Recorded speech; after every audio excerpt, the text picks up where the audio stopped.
Hello, and welcome back to Happily Booked, the book podcast where two ladies sit and talk about books. I mean, sometimes. Last episode, all we did was talk about chickens, it seemed. Okay, hi. Welcome back. Thanks for coming. All right. We're your hostesses. What's next? We're your hostesses, Brooke and Beck. Woohoo! I did something. Okay. All right. This is 2 of 2 episodes we are recording today. I don't predict this one will be very long, but we're gonna see what happens. It is a bonus episode, technically. This is not a normal update, except that we are gonna ask Becky in a second if she has any hauls. And she's going to talk about it. So, welcome. Thanks for joining us. I hope you decide to, stay with us. I hope you don't leave us after this. All right. Do you have any calls?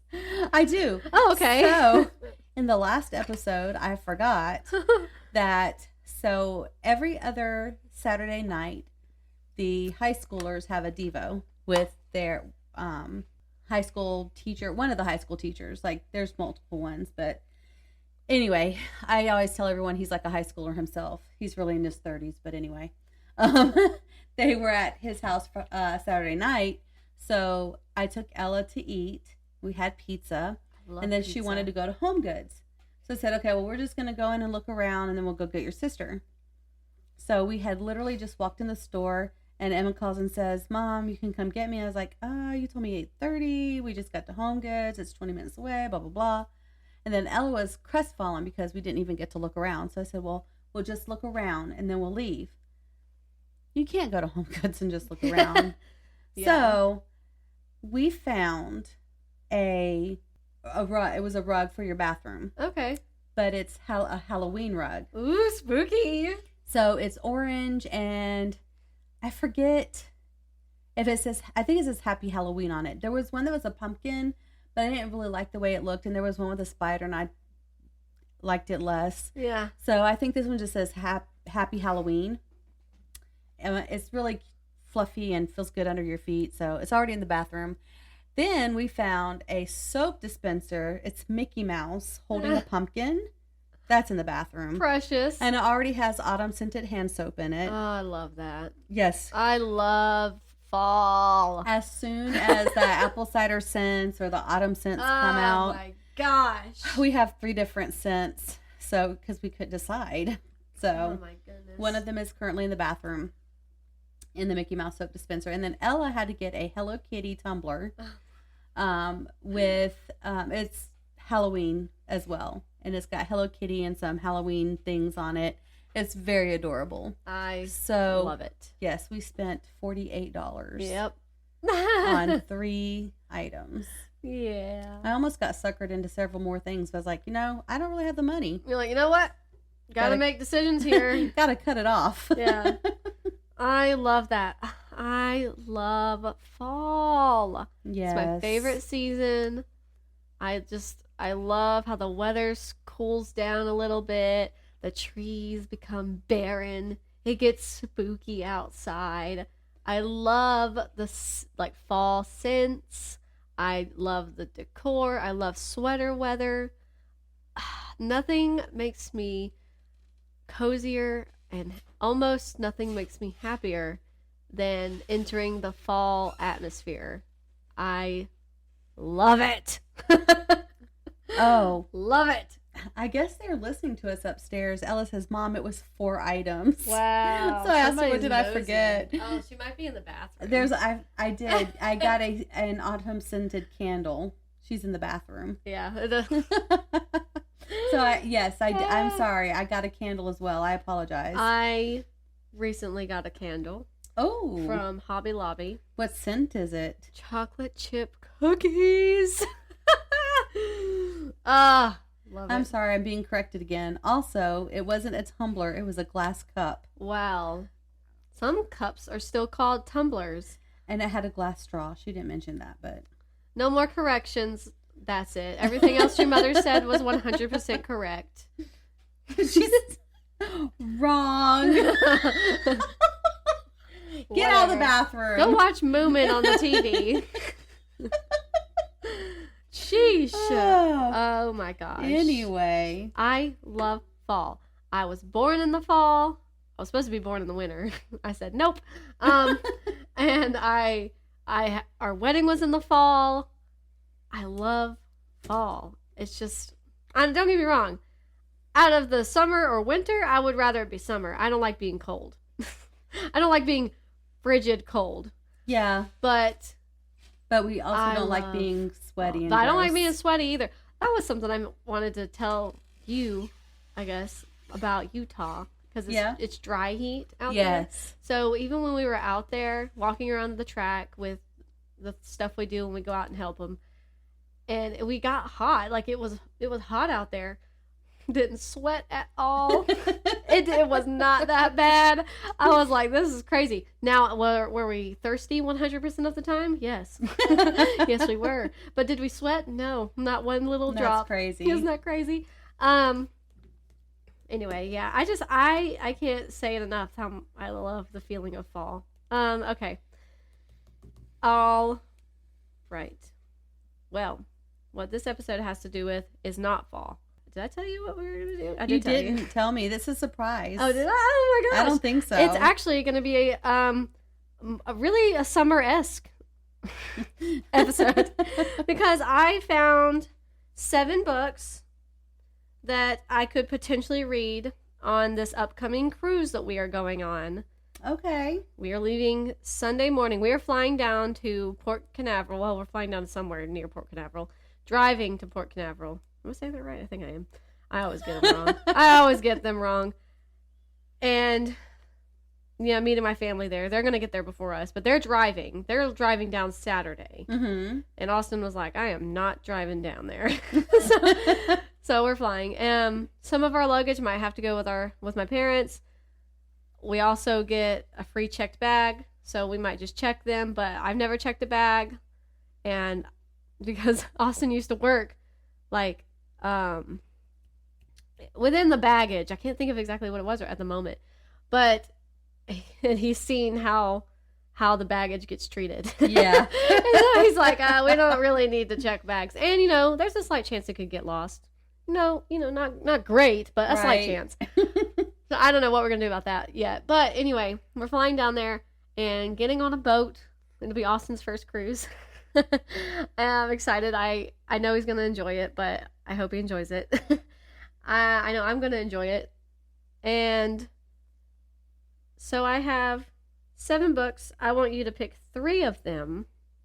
3 of them. Okay. Because I don't know if I don't even know if I'll be able to get through 3. But we'll see what happens. Okay. So I'm going to find them on Kindle and read the synopses for you and everyone listening. All of you who are listening. Okay. The first one, maybe I feel like you need to be able to see the covers too. Okay. To really understand, to really get your vote in. So the first one is called Cabin Fever, the harrowing journey of a cruise ship at the dawn of a pandemic. Oh, okay. It was during like a perfect book for you. It was during COVID. So this is like a real account. It's nonfiction, I believe. Yeah. So okay. In early 2020, the world was on edge. An ominous virus was spreading on different continents, and no one knew what the coming weeks would bring. Far from the hotspots, the cruise ship Zondem, owned by Holland America, was preparing to sail from Buenos Aires, Argentina, loaded with 1,200 passengers, Americans, Europeans, and South Americans, plus 600 crew. Most passengers were over the age of 65. There was concern about the virus on the news, and it had already killed and sickened passengers on other Holland America ships. But that was oceans away, and escaping to sea at the ends of the earth for a few weeks seemed like it might be a good option. The cruise line had said the voyage, 3 weeks around the South American coastline to see some of the world's most stunning natural wonders and ancient ruins, would carry on as scheduled, with no refunds, and it would be safe. Among the travelers, there is a retired American school superintendent. Yes, I don't know why I couldn't get it out. The dream. I kept wanting to say like indention. On a dream vacation with his wife of 56 years on a personal quest to see Machu Picchu.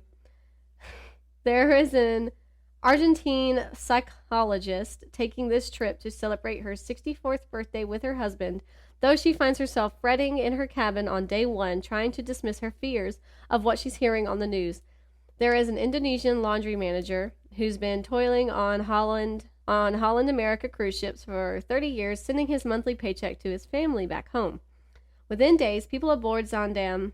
I don't know. Begin to fall sick. The world's ports shut down.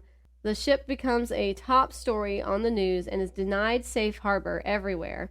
With only 2 doctors aboard and few medical supplies to test for or treat COVID-19, and with dwindling food and water, the ship wanders the oceans on an unthinkable journey. Oh, man, that's crazy. Yeah. And it's a true account. Nobody would help them? I guess not. People got crazy during 2020. At least let them port. Just take a dadgum... And give them, tests. Those things called helicopter. Yeah. And fly them in some supplies. Yeah. Come on. Just drop it down. So that's one. And I think it's the only one that is actually nonfiction. And as you can see, it's big, bold, red letters, the ocean and the ship in the background.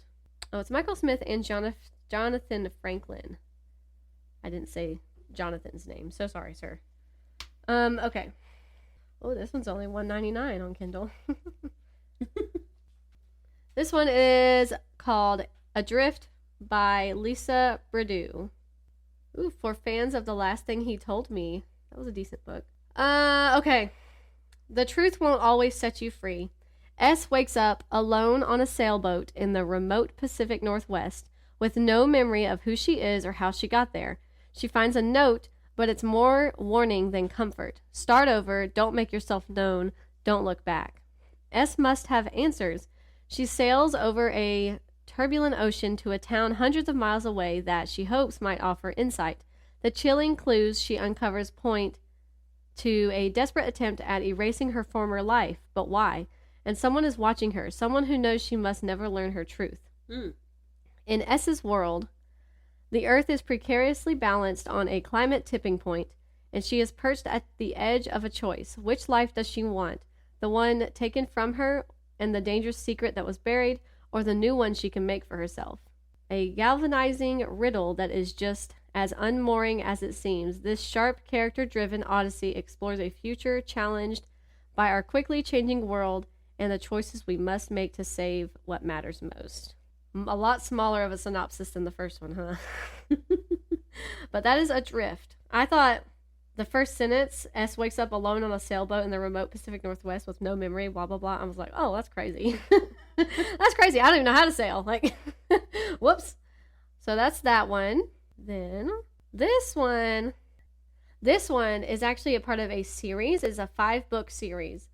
And if you were to pick this one, it would be the last one I read. Okay. Just because it is a 5-book series. So if I really like it, I would want to continue it fairly quickly. And I won't have service to download the book. So oh, that's unfortunate. Yeah. So and everything I glimpse about this book really reminds me of like Lost. Like it gives Lost vibes. Okay. So that's why I was like, I could really probably get into this 5-book series. So it is called More of Us to the West by Trinity Dunn. It is a part of the Adrift series, book 1. Let me see the cover. It's also the longest one, I think. This one is 677 pages, so that's another reason it would be the last one if you picked it. I wanted to disappear, and then I did. On a trip to reignite the spark in her marriage, Elena Grace's upgraded first-class ticket places her far from her husband and next to the notorious Jack Vollmer, a former teen actor who'd previously hung on posters in her childhood bedroom. When an unusual storm faces their plane out of the sky, her ticket will save her life and require her... Oh my God, does that mean her husband just dies? Dang. Require her to question everything. Ripped from the comforts of her world and injured, Elena finds herself on an island in the middle of the Pacific, completely separated from her husband among 11 strangers, seeking comfort in the presence of the single familiar face. Elena quickly finds herself torn between her past and her present, between two loves in two contrasting worlds. As they navigate life on the island, they uncover mystery around the storm they encountered and begin to question whether it was indeed a storm at all. In this new foreign place, as they search for signs of rescue, these strangers will find adventure, hidden secrets, and each other family. Honestly, it almost sounds like it may have started as fan fiction for Lost, but not in a bad way. I don't know if that comes off bad to somebody, but I don't mean that in a bad way. So that seems interesting. It kind of briefly reminds me of Lost. I've obviously not read it, so I can't say too much. Then I got... Oh, which one? So this one I had found on Google, and it had one title by this author, and then a different title by this author. And I was like, does he really have two of these books? They're like immensely similar in plot, like too similar. And no, that's the same book. It just, I guess, got republished by somebody else, so they changed the name. That's interesting. So it had confused me for a minute, and now I gotta remember which one I need to look up. The first title was The Passenger by Will Dean, but I think that was the original one, and now it's been republished as The Last One by Will Dean. Interesting. So that's the cover. Okay. We got rope in the ocean. Yes. Yeah. When Kaz steps on board the exclusive cruise liner RMS Atlantica, it's the start of a vacation of a lifetime with her new love, Pete. On their first night, they explore the ship, eat, dance, make friends, but when Kaz wakes up the next morning, Pete is missing. And when she walks out into the corridor, all the cabin doors are open. To her horror, she soon realizes that the ship is completely empty. No passengers, no crew, nobody but her. Doesn't that give you, like, chills? Yes. That just gives me chills. The Atlantica is steaming into the mid-Atlantic, and Kaz is the only person on board. I would literally poop myself, probably. But that's just the beginning. I mean, it's the truth. That would scare me so bad. But that's just the beginning of the terrifying journey she finds herself trapped on in this white-knuckled mystery. I hope you picked that one. I hope I picked that one. You want to look at it some more? I want to look at all of them. Wait, how do I see all of them again? Do you have them in a list? No, I don't. And I actually should have. I thought about that as I was about to start. I was like, I should have just made a list. I just want to relook at the covers. Okay. Okay, so for me, it's between the first one and the last one. Well, I do have 3 more. Oh, heard. Okay. I can still go back and show you the covers. No, do okay. 3 more. You know what would help, though? I'll go ahead and screenshot this one, and then we'll go back and screenshot the others, too. Okay, but first, I will keep going with the synopses. Something that did sort of sound like I was done. Something in the water. I should have been adding. How many books has she? Right. So this one is Something in the Water by Catherine Steadman. Okay. It's a Reese Witherspoon's book club pick. Can't go wrong with that. I know.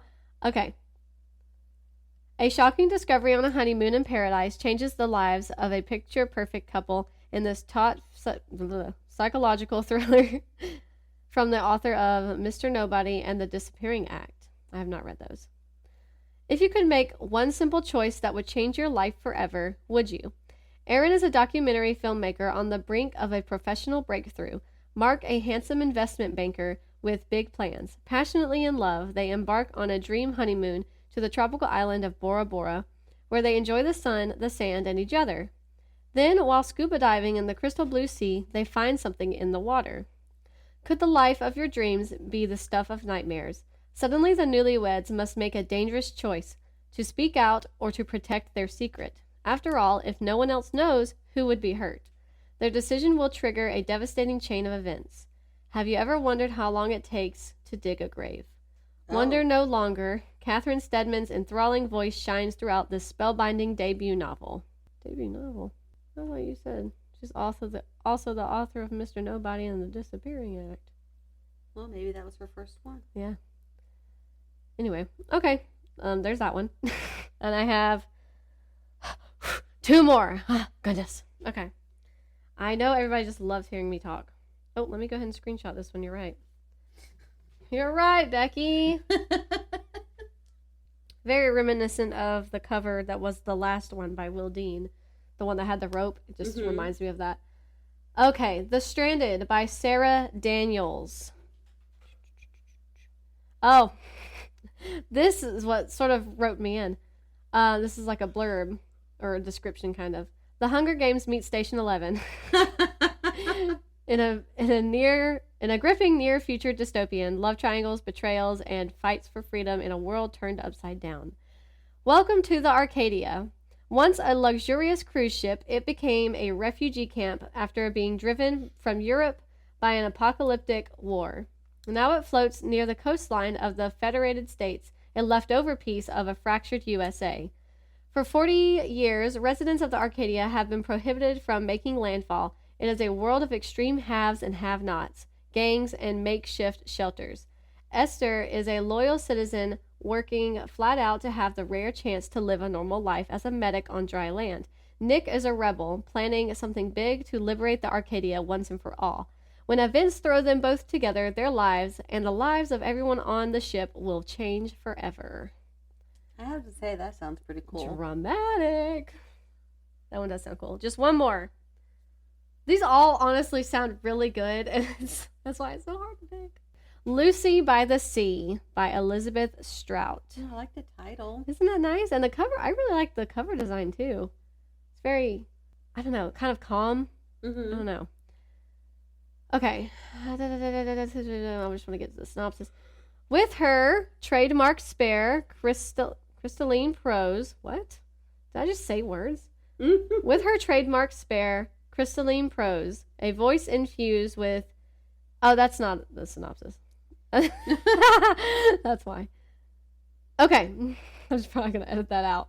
This is the synopsis. As a panicked world goes into lockdown, Lucy Barton is uprooted from her life in Manhattan and bundled away to a small town in Maine by her ex-husband and on-again, off-again friend William. For the next several months, it's just Lucy, William, and their complex past together in a little house nestled against the moody, swirling sea. Rich with empathy and emotion, Lucy by the Sea vividly captures the fears and struggles that come with isolation, as well as hope, peace, and possibilities that those long, quiet days can inspire. At the heart of this story are the deep human connections that unite us, even when we're apart. The pain of a beloved daughter's suffering, the emptiness that comes from the death of a loved one, the promise of a new friendship, and the comfort of an old, endearing love. Sounds romantic. I was going to say, that sounded sappy. Sounds traumatic and romantic. Okay, let me go back and screenshot the other covers so that you get a fair, judgment on them. Yes, we must consult the title, the cover, and the synopsis. Like, they all have to... Everything plays a part. Oh, that's the wrong button.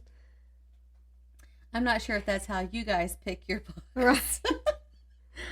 But that's how we do it. La la la, Lisa Burdeau. My left foot is falling asleep. Yeah. I'm too short for these chairs. Yeah. Mine's a little wobbly. Mine is wobbly as well. Oh. I leaned back and I thought I was going to go over. Oh, Lord. Everyone would be like, what was that noise? Don't worry, guys. Becky just fell on the floor. I would be freaking out. At least there's this mat. It's not like a... Yeah, it's not full concrete. It's that dirty foam. I just need a shower. I may have actually already screenshotted this one, but I don't remember. Oh, excuse me. I need to go through my photos and clear stuff out because I'm running out of storage and I'm about to go on a cruise. I need storage. Right. Ugh. I need Emma to go on my phone and clear out photos. Yeah, I did already screenshot that one. Okay, let me delete it. So we got 1, 2, 3, 4, 5, 6, 7. Okay. Also, I don't know if we've talked about this, but it's September. It is September. So we need a book club book for October. You are very good at reminding me. So I was watching a booktube video. Yeah. And a book came up, a different book. I haven't even thought about it. Now I think it's gone. But I haven't even thought about it or brought it up or anything. And I thought, oh, that would be a good one. And now I think it's gone. Like from your memory? Yeah. Oh, no. I know what it is. I'm going to write it down. I think it's technically a YA book, but it's like a slasher book, like a slasher horror. Oh. Well, since it's YA, I might be okay. Yeah, right? Okay, let me just... There we go. All right, at least I'll remember what book it is. Okay. So these are not in order, but you'll have to swipe this way. Ooh. Oh my god. Oh, sorry. Also, I didn't screenshot them with the synopses, so... You suck. I know. I think I could probably remember what they're about. Okay, I know this was the first one. I like that one too. No. I thought they all sounded really good. Honestly, I have a hard time wanting to, like, being compelled to read nonfiction. Like, although Cabin Fever sounds interesting as well, because it is nonfiction, I'm like, yeah, I might read it, might not. I don't know. I mean, obviously, if you pick it, I'm going to have to read it. But in another situation, I probably wouldn't pick it up. For a while, at least. No rush. I don't remember what the other one was that I liked. You didn't take their pictures in order. Oh, no. Okay, what was The Stranded by Sarah Daniels is one that she wakes up. Yes, I know. I remember that one. Or with her husband, and everyone's missing. And The Stranded and Cabin Fever were two that I liked. Lucy by the Sea I liked. Yeah.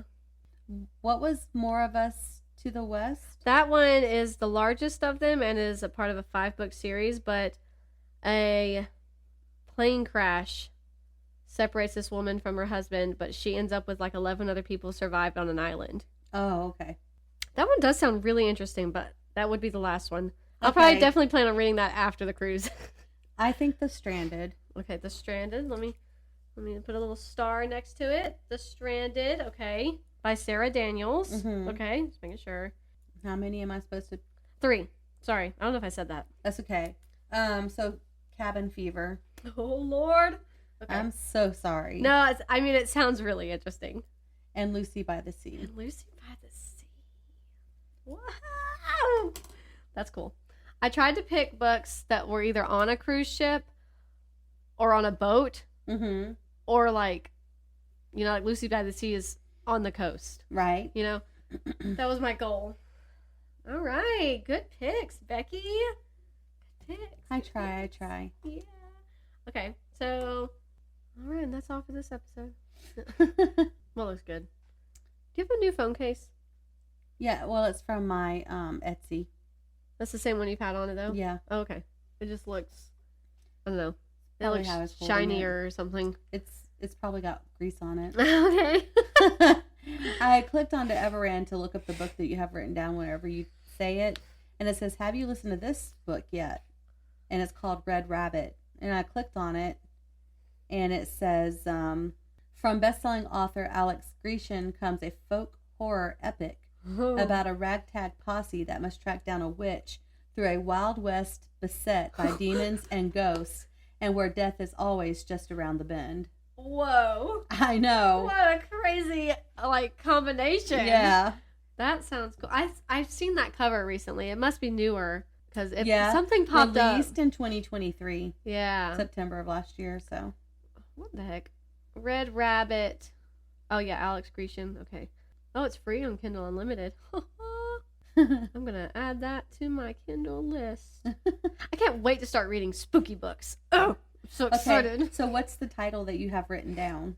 The one that I had just thought of, or had to write down, is called I Was a Teenage Slasher by Stephen Graham Jones, I think is by who it's by. I have read, I think it is just The Only Good Indians by Stephen Graham Jones.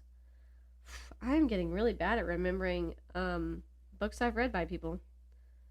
A Teenage Slasher, by Stephen Graham Jones. Okay, just want to make sure. And I just thought in my head, oh, a slasher book. That would be cool. And it sounded decent. Oh, a typical high school party in the 1980s. Yeah. I love a good slasher set in the 80s. 80s, 70s, even early 90s. Not a serial slasher.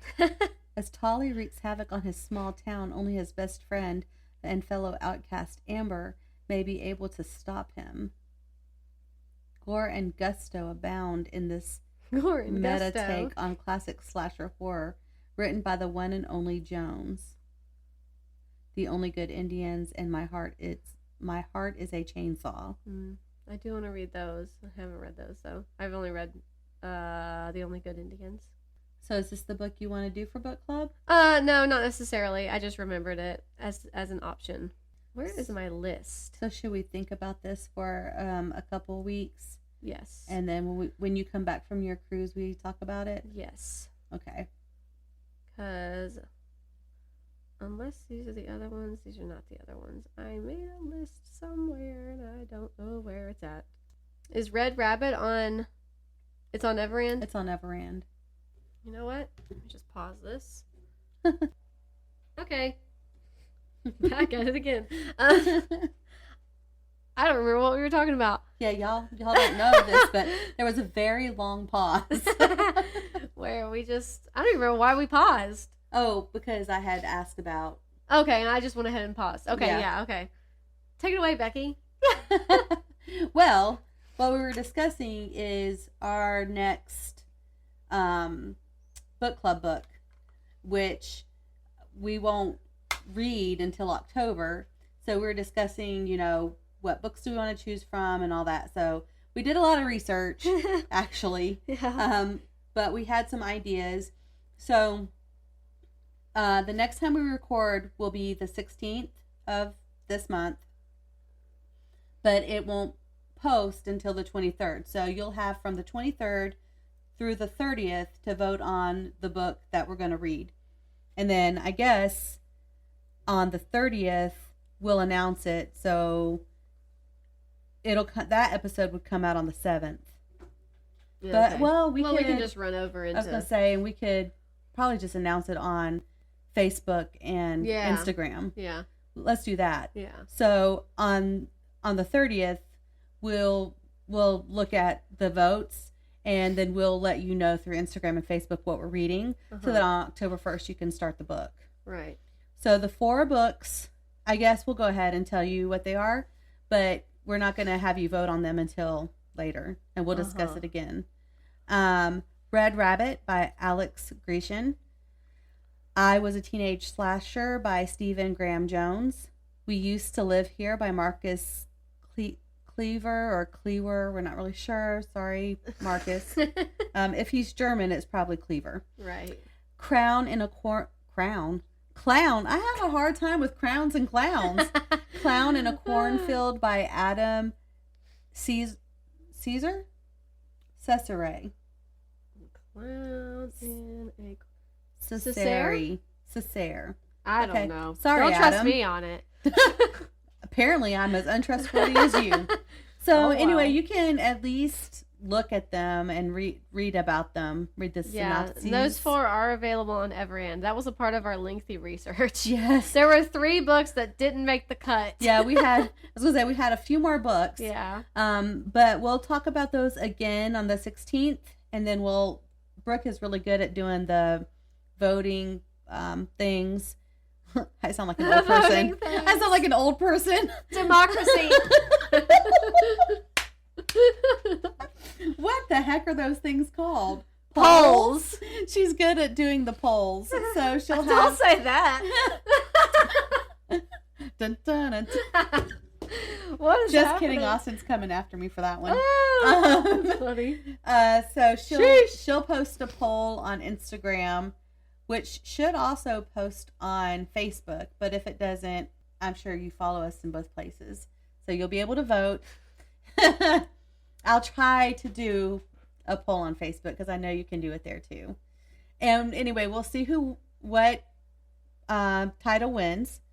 And we'll make the announcement, and then we'll start reading October 1st. Yep. And then we'll be done. You'll probably have the whole month. Yeah. And then, of course, you'll have time. We'll talk about this more in detail on the 23rd. She and I can talk about it so that we have a better grasp on the last date. Yeah. For you to get your recordings into us or your emails, so you can participate and give us your opinions on the book. Yeah. So, yeah, that'll be fun. I think so. I always love the book clubs. Yeah. they're fun. Yeah. The next one that we do that's not spooky, I think it needs to be a short story collection again. That sounds good. Yeah. I enjoy doing, I know I've said that a couple times throughout our show, but I think I enjoyed that the most when we did Goblin. Yeah. Well, and what was fun about Goblin, too, and that's not true of every short story collection, is that they all centered around Goblin. Right. And then, like, the last one, like, everything was kind of put together in the last one. So it was a little bit different than normal short story collections. But, yeah, that'd be fun, too. I think that'd be fun. Yeah. So I never talked about my stats for the month before or last month. Oh, funny. LOL, which it's not that big of a deal. But I kind of just wanted to just throw them in there. I have to figure myself out. What month is it? It's September now. I didn't talk about, so now I want to talk about August, but I never talked about July. So we're going to go to July. Okay. Okay. Technically I think this is the one where I read a lot of short stories. I read 9 books. Nice. In July. It is, I guess it averaged out to be 1,285 pages. Oh, wow. And 12.58 hours. So I really surprised myself this year with the audiobooks.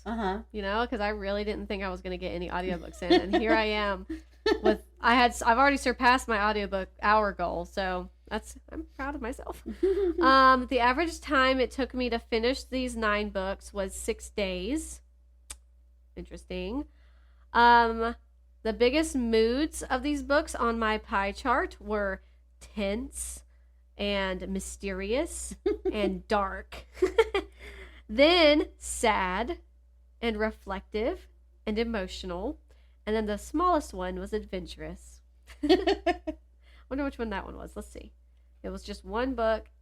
Yeah. And it was The Pram by Joe Hill. It's part of the first one in the Creature Feature series. 78% of the books I read in July I rated as fast-paced. 22% were medium-paced. Sorry, I was reading a text I just got. Then the page number, 14% of them were greater than 500 pages, and 86% were less than 300 pages. Odd. Then for the audiobook length, 100% of them were less than 8 hours. And for fiction versus nonfiction, 100% were fiction. I don't think I have read a nonfiction book so far this year. So now on the cruise, Cabin Fever is going to be my my one nonfiction. If I'm wrong, please correct me.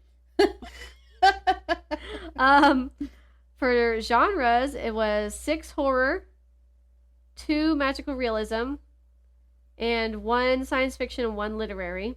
Let's see. What's the magical realisms? Oh, who could forget Shark Heart, a love story by Emily Habeck.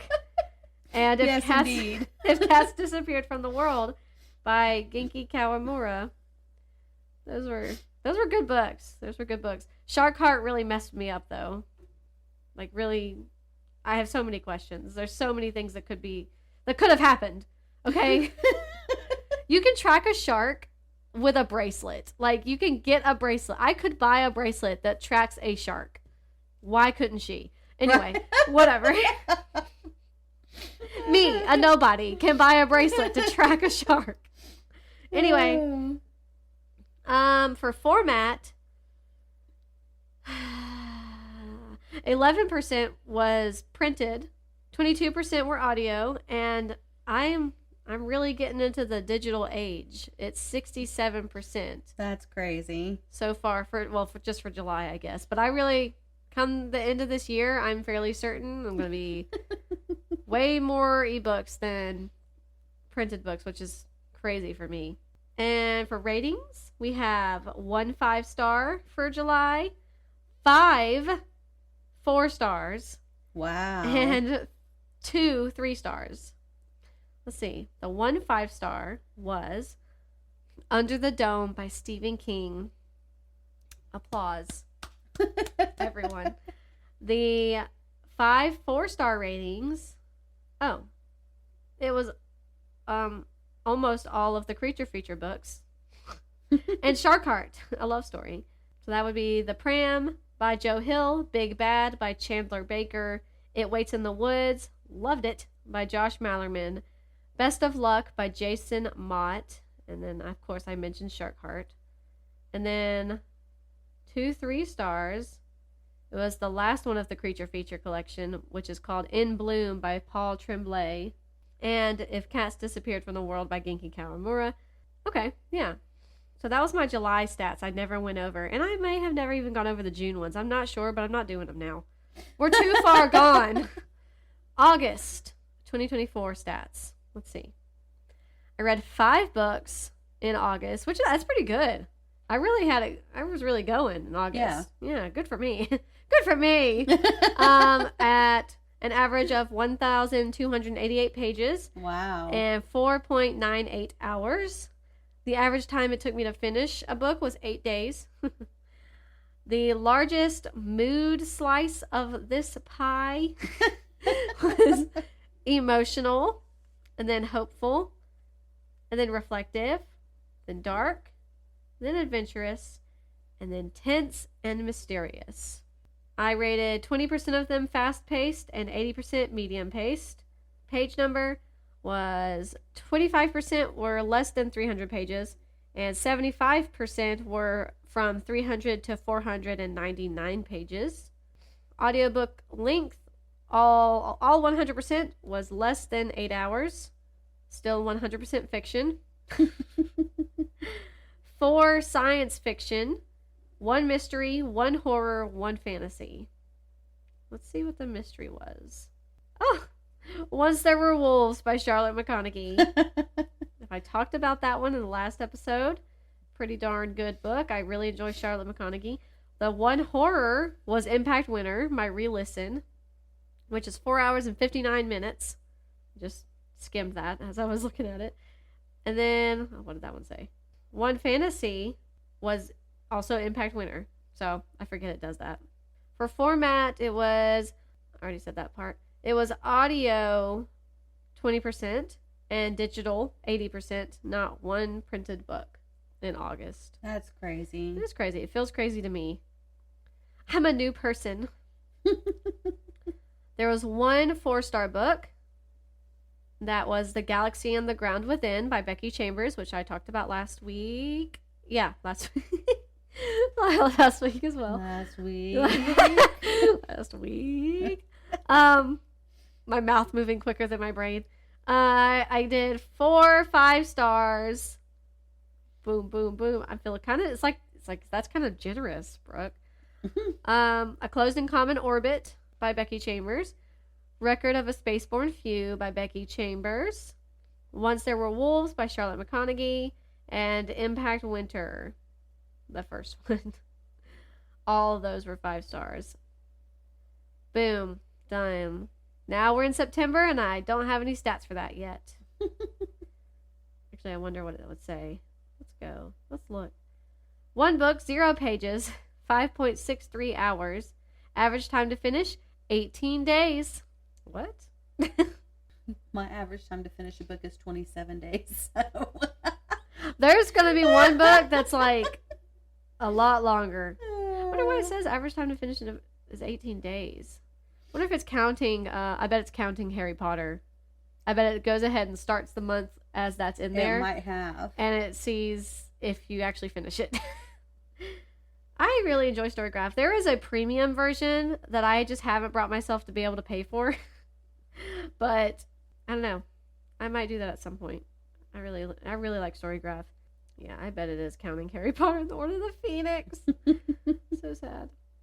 All right, well, that's all I have now. She picked my cruise books.